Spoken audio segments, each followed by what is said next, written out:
Thank you very much, everybody. So this is a big, big day, a beautiful day, potentially one of the great days ever in civilization. Things that have been going on for hundreds of years and thousands of years. We're going to, at least we're at a minimum very, very close, and I think we're beyond very close. And I want to thank Bibi for really getting in there and doing a job. We've worked well together, as we have with many other countries, both of us, with many other countries, which is the only way this whole situation gets solved. And I'm not just talking about Gaza. Gaza is one thing, but we're talking about much beyond Gaza. The whole deal, everything getting solved. It's called peace in the Middle East. So today is a historic day for peace, and Prime Minister Netanyahu and I have just concluded an important meeting on many vital issues, including Iran, trade, the expansion of the Abraham Accords, and most importantly, we discussed how to end the war in Gaza, but it's just a part of the bigger picture, which is peace in the Middle East, and let's call it eternal peace in the Middle East. So this is far more than anybody expected, but the level of support that I've had from the nations in the Middle East and surrounding Israel and neighbors of Israel has been incredible, incredible. Every single one of them. This afternoon, after extensive consultation with our friends and partners throughout the region, I'm formally releasing our principles for peace, which people have really liked, I must say. And these are done not just routinely done, these are done with total consideration and working with the nations that we're talking about. All of these nations have made contributions to those suggestions. I want to thank the leaders of many Arab and Muslim nations for their tremendous support in developing the proposal, along with many of our allies in Europe. Europe has been very much involved, and as I was called by many of the European leaders, most of them saying, is this true? Are you really doing peace in the Middle East? This is the most incredible thing we've heard. Some think it's the biggest thing they've ever heard. They called just to find out, was it just a rumor or is it actually done? And then they said, have you spoken to the Arab leaders? Have you spoken to all of the other leaders that we have to get? A lot of people involved in this one. I also want to thank Prime Minister Netanyahu for agreeing to the plan and for trusting that if we work together, we can bring an end to the death and destruction that we've seen for so many years, decades, even centuries, and begin a new chapter of security, peace, and prosperity for the entire region. And I want to just say that my meetings and dialogue that we had with so many countries, Saudi Arabia as an example, the king is a phenomenal person. The Emir of Qatar, he's incredible people. UAE, and that's MBZ and ABZ. We're totally involved. These are the people that we've been dealing with and who've been actually very much involved in this negotiation, giving us ideas, things they can live with, things they can't live with.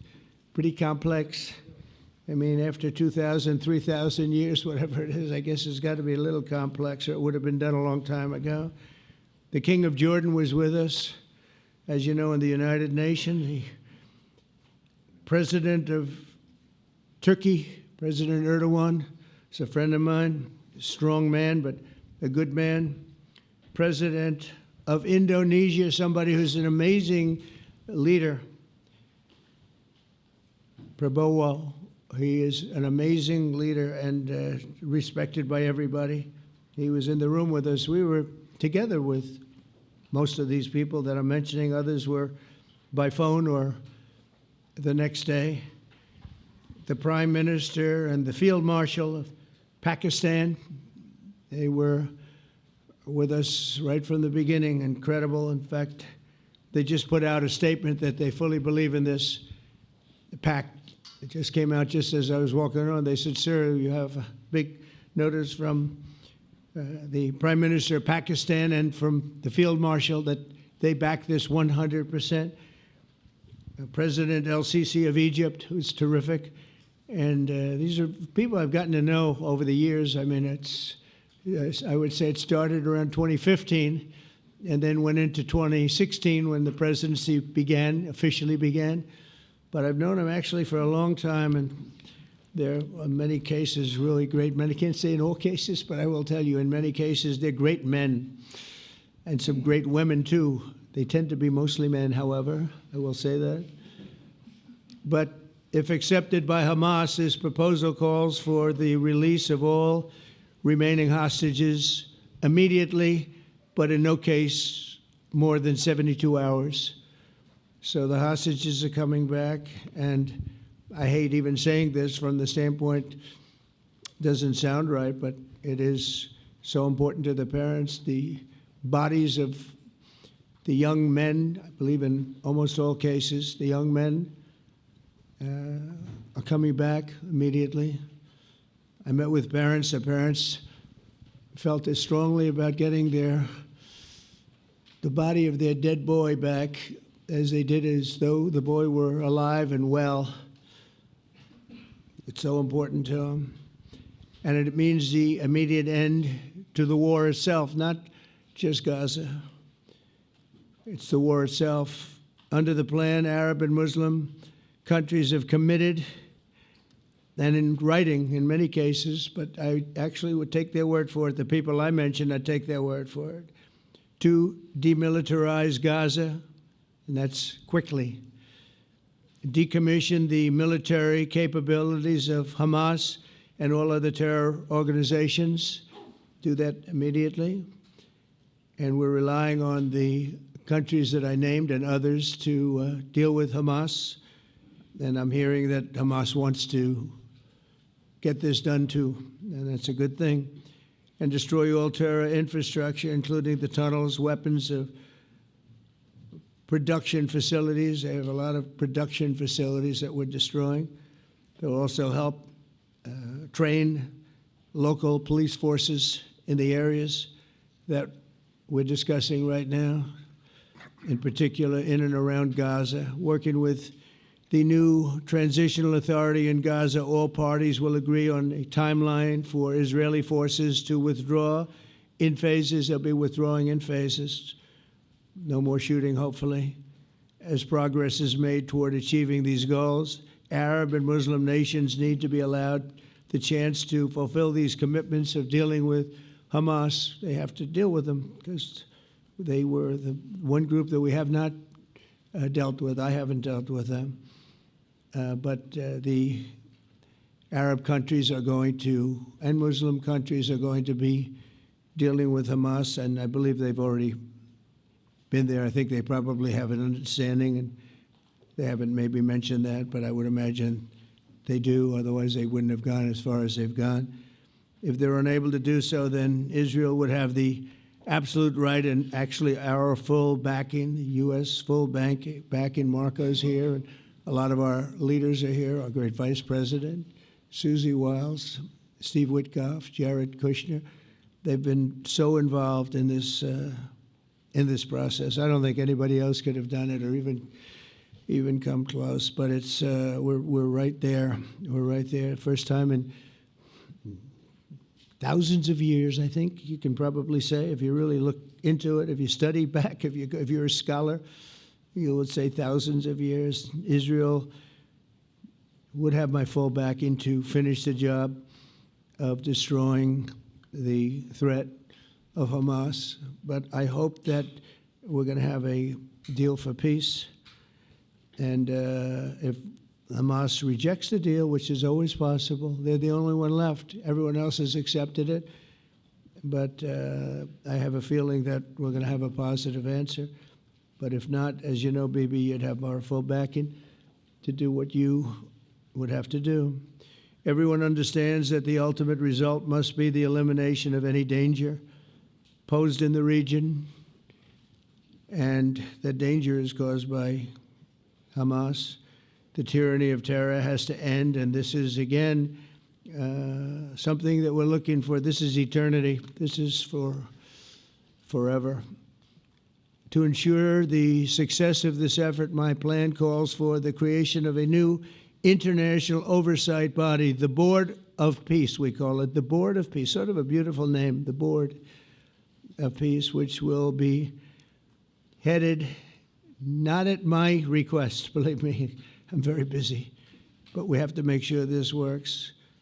The leaders of the Arab world and Israel and everybody involved asked me to do this, so it would be headed by a gentleman known as President Donald J. Trump of the United States. That's what I want, is some extra work to do, but it's so important that I'm willing to do it, and we'll do it right, and we're going to put leaders from other countries on, and leaders that are very distinguished leaders, and we'll have a board, and one of the people that wants to be on the board is the UK former Prime Minister, Tony Blair, good man, very good man, and some others, and they'll be named over the next few days, and it'll be quite the board.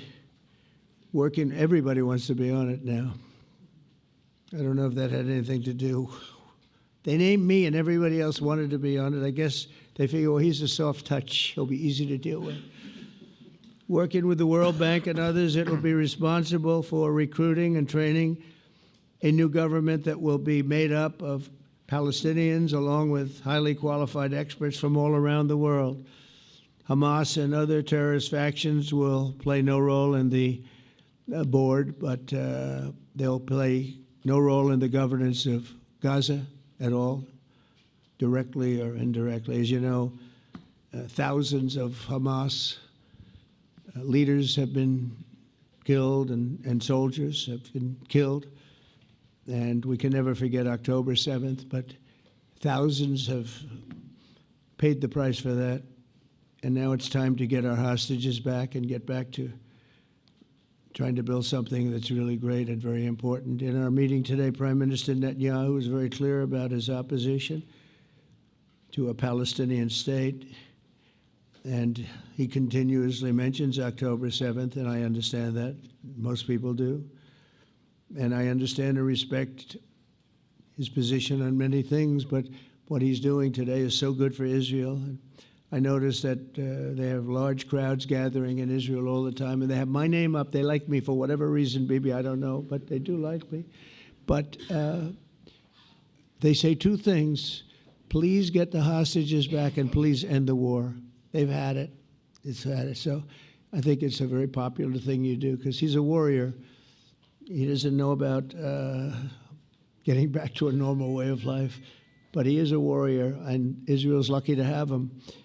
But now the people want to get back to peace. They want to get back to normalization in a true sense. Several countries have foolishly recognized the Palestinian state. As you know, some of our European friends, allies, good people, but they're really, I think, doing that because they're very tired of what's going on for so many decades. They've been presidents and prime ministers for years, and during this time, having to do with the Middle East, all they're doing is talking about the same thing over and over. They want to see it get back. And nobody wants that more than me, or I believe Bibi too. But the people of Israel want it. They really want it. They want the hostages back. That includes the probably 32 bodies that we're talking about, 20 people that are living, 32 or so people that are dead, and they want to have peace. So let us not forget how we got here. Hamas was elected by the Palestinian people. Israel withdrew from Gaza thinking they would live in peace. Remember that a long time ago? They withdrew. They said, you take it. This is our contribution to peace. But that didn't work out. That didn't work out. It was the opposite of peace. They pulled away. They let them have it. And I never forgot that, because I said, that doesn't sound like a good deal to me. As a real estate person, I mean, they gave up the ocean, right? Ron, they gave up the ocean. They said, who would do this deal? And it still didn't work out. They were very generous, actually. And they gave up the most magnificent piece of land in many ways in the Middle East, and they said, all we want to do now is have peace. And that request was not honored. Instead of building a better life for the Palestinians, Hamas diverted resources to build over 400 miles of tunnels and terror infrastructure rocket production facilities and hid their military command posts and launch sites in hospitals, schools, and mosques. So if you went after them, you'd be after them, and you wouldn't even realize you ended up knocking out a hospital or school or a mosque. That terrible thing, terrible way to have to fight. No fight is good, but that's a real bad one. So there are many Palestinians who wish to live in peace. Many. I've seen so many of them, and they have support. And I challenge the Palestinians to take responsibility for their destiny, because that's what we're giving them. We're giving them responsibility for their destiny, fully condemn and prohibit terrorism and earn their way to a brighter future. They don't want the life that they've had. They've had a rough life with Hamas. If the Palestinian Authority does not complete the reforms that I laid out in my vision for peace in 2020, they'll have only themselves to blame. We're giving them an amazing footprint, and they have amazing support from the leaders of the Arab world and the Muslim world, the great leaders. These are great leaders. These are unbelievable leaders that have built great countries and very wealthy countries. What the future holds for the Palestinians, no one really knows, but the plan that we put forward today is focused on ending the war immediately, getting all of our hostages back, getting everything back. Hard to believe when you even say it, and creating conditions for durable Israeli security and Palestinian success. Israeli security is going to be involved. We're going to help you. We'll be there with you in terms of helping with security. We want to make sure it works. We just want to make sure it works. There shouldn't be a shot fired. Now, there will be, I guess, because that's the way it seems to be, but they shouldn't have to be within a few days. There shouldn't have to be a shot fired. Maybe for eternity. Wouldn't that be nice? I hope it's true. I can tell you the leadership of that region feels that there's a good chance of it being true. So this will lead to this agreement that we're talking about will lead to a sustainable long-term peace. No president in history has been a greater friend of the state of Israel than I have, in addition to negotiating the Abraham Accords. I like to say it that way because the real people, that's what they call Abraham. I would say Abraham, but it's so much nicer when you say Abraham. So much more elegant. But the Abraham Accords are amazing. Jared, you did that along with your group of geniuses, and nobody thought that could be done. We have 4 countries, and Sleepy Joe Biden didn't do a thing. He didn't even know what the hell they were.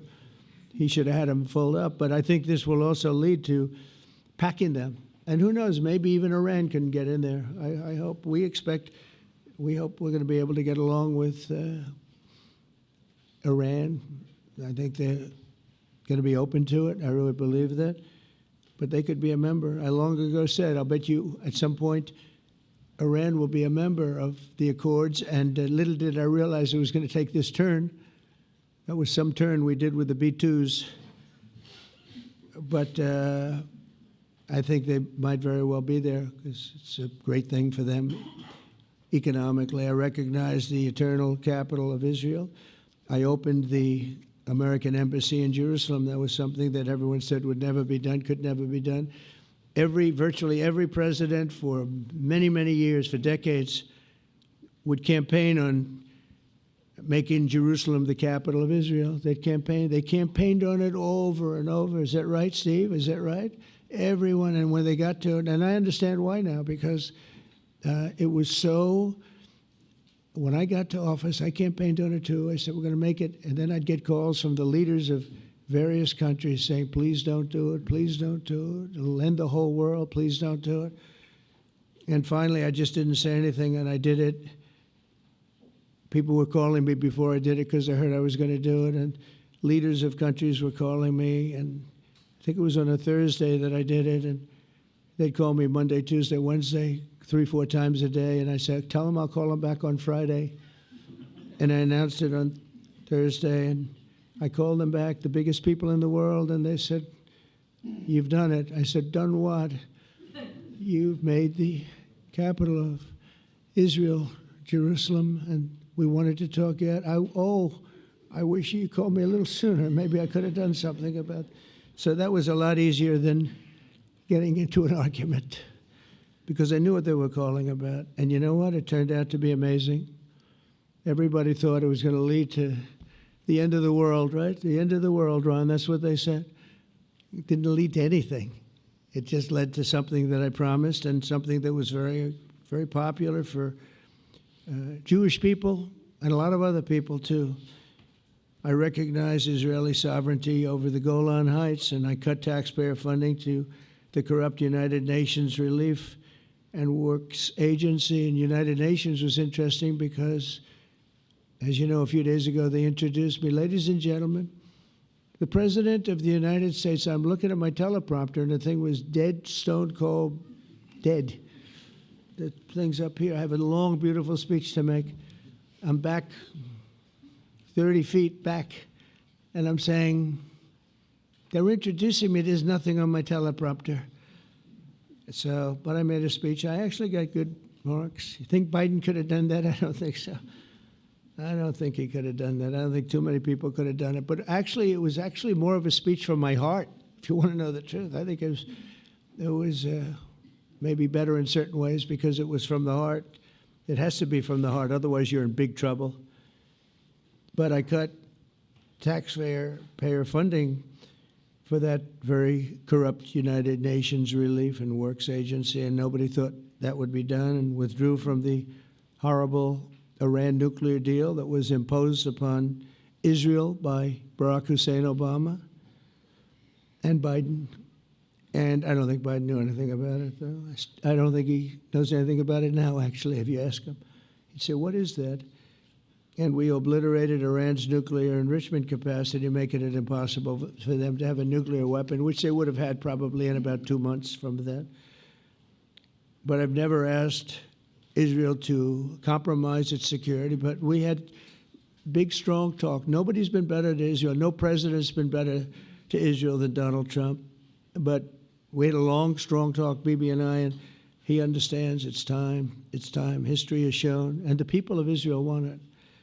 And the people of the Middle East want it. The people of enemies of Israel want it. But they don't have really too many enemies right now.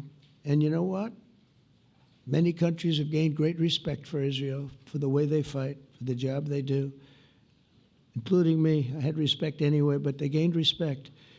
History has shown us that those who have relations with Israel have thrived, while those who have devoted resources and attention toward the destruction and even annihilation of Israel have languished.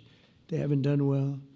Israel is not going anywhere. They're going to coexist with other people and countries in the region, from Syria to Lebanon to Saudi Arabia.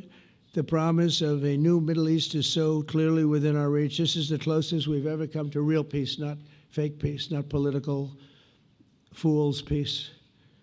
If we can get this difficult problem solved, the opportunities for all within that vast region of this world, it's a vast region, it's unlimited. The Abraham Accords show that all countries are better off when they communicate and work together and embrace new opportunities. I hope Jared and Steve and Susie and Marco and JD, we have great people. I hope you guys are going to work very hard to get these other countries in, because now they have no excuse. There's no longer an excuse.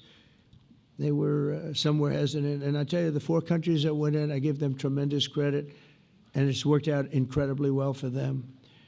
In the same spirit, I'm pleased to report that earlier today we took another important step toward greater understanding in the region. A short time ago, we had a historic phone call in the Oval Office with Prime Minister Tani, who's really a great, great person. So we had a great talk, and I was on the phone, and Bibi was talking. Prime Minister Al Thani was of Qatar. They really had a heart-to-heart conversation. It was a great conversation, I thought. It was productive. It was everything that you need to have something turn out to be successful. And I want to thank Bibi, and I want to thank the Prime Minister. It was fantastic. We agreed to launch a formal trilateral mechanism between Israel, Qatar, and the United States to begin a dialogue to enhance mutual security, correct misperceptions, and avoid future misgivings. And I want to thank Qatar, its leadership, and the Emir. He's a fantastic person. I think, I'm going to be his public relations man because I know him differently than a lot of people know him. But he wants peace. He wants to see peace. And his people, and they really acknowledge the critical role that they've played as mediator.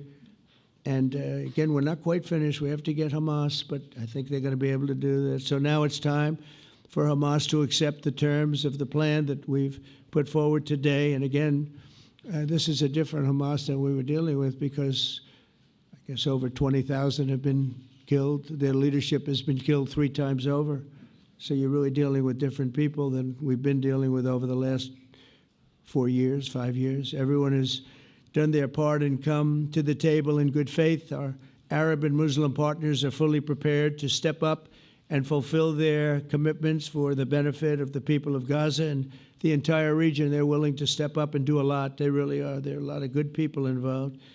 Everybody who wants to see an end to the violence and destruction should be united in calling for Hamas to accept the extremely fair proposal so that we can end the war and get us back our hostages right now and have everlasting peace. And I look forward to having relationships with everyone. As the chairman of the board, I'll be involved, and we'll have meetings with some very smart people that'll be working over there to make sure that we haven't just been wasting time with an agreement that doesn't get done. The task of building peace will not be easy. There are some of the hardest problems in the world to solve, and that's why it's been going on for so many centuries. But too many lives are at stake not to try, and this is more than a try. I mean, I think this is something that gets done when you have virtually every country, and these are powerful, powerful countries that have a lot of money, and the money can make things happen. A lot of countries try, and they don't have any money. These are very rich countries that can make things happen. So together we'll forge a much safer and more hopeful future for everybody, including Israel. And I want to thank Prime Minister Netanyahu for his partnership. And I want to thank all of the leaders, the kings and the emirs and the presidents and prime ministers, people I mentioned. And they've been absolutely fantastic to work with. And it's just happened very quickly. It's happened from a couple of weeks before I had a couple of meetings, but a couple of weeks before we went to the United Nations, and we had some incredible meetings. It all came to place. It all took place, and everybody wanted to be a part of it. I don't have anybody that's saying we don't want anything to do with it. It's just the opposite. And I'll tell you, a couple of years ago, a year ago, I don't think we would have had this kind of participation, Mr. VP, right? I don't think we would have had. It's been amazing. The participation was 100%. Everybody wants to be a part of it. And everybody, those very strong countries, everybody wants it to work. So, Bibi, congratulations on this. I think this will be your crowning achievement, frankly. If this all works out, we think it will. It's going to be your crowning achievement. And I want to thank you very much for being here. Thank you. Please. Thank you. Thank you. Mr. President, first I want to thank you for graciously hosting me once again in the White House. And second, I want to thank you for your friendship and for your leadership. From Jerusalem to Tehran, from the Golan Heights to Gaza, you've proven time and again what I've said many times. You are the greatest friend that Israel has ever had in the White House. And Mr. President, you and I both know it's not even close. While you focus at home on making America great again, your leadership abroad is changing the world for the better, ending wars and advancing peace. I believe that today we're taking a critical step towards both ending the war in Gaza and setting the stage for dramatically advancing peace in the Middle East, and I think beyond the Middle East. in very important Muslim countries. I support your plan to end the war in Gaza, which achieves our war aims. It will bring back to Israel all our hostages, dismantle Hamas's military capabilities, end its political rule, and ensure that Gaza never again poses a threat to Israel. We would not have achieved this turning point without the courage and sacrifice of our incredibly brave soldiers. They fight like lions to defend the people of Israel, and they serve on the front line in the war between civilization and barbarism. Mr. President, when our two countries stand shoulder to shoulder, we achieve the impossible. Just a few months ago, in Operation Rising Lion and Operation Midnight Hammer, we struck a decisive blow against Iran's nuclear and ballistic missile program. Your bold decision to send those B-2s made the region safer and the world safer. Now, under your leadership, we're taking the next step to win the war and expand the peace. Your plan is consistent with the 5 principles my government set for the end of the war and the day after Hamas. Everybody asks, what is your plan for the day after Hamas? Here's our plan. Passed it in the cabinet. All our hostages, both those who are alive and those who died, all of them will return home immediately. Hamas will be disarmed. Gaza will be demilitarized. Israel will retain security responsibility, including a security perimeter for the foreseeable future. And lastly, Gaza will have a peaceful civilian administration that is run neither by Hamas nor by the Palestinian Authority. If Hamas agrees to your plan, Mr. President, the first step will be a modest withdrawal, followed by the release of all our hostages within 72 hours. The next step will be the establishment of an international body charged with fully disarming Hamas and demilitarizing Gaza. I appreciate your willingness to lead the body, Mr. President. I really appreciate it because you have a lot of things to do, and this is important. And it reflects the confidence that this will give everyone, that things will be followed up on all the commitments made. The fact that you're taking this on, I think, helps a lot to make sure that everything flows in the direction that we want. Now, if this international body succeeds, we will have permanently ended the war. Israel will conduct further withdrawals linked to the extent of disarmament and demilitarization, but will remain in the security perimeter for the foreseeable future. I think we should understand that we're giving everybody a chance to have this done peacefully, something that will achieve all our war objectives without any further bloodshed.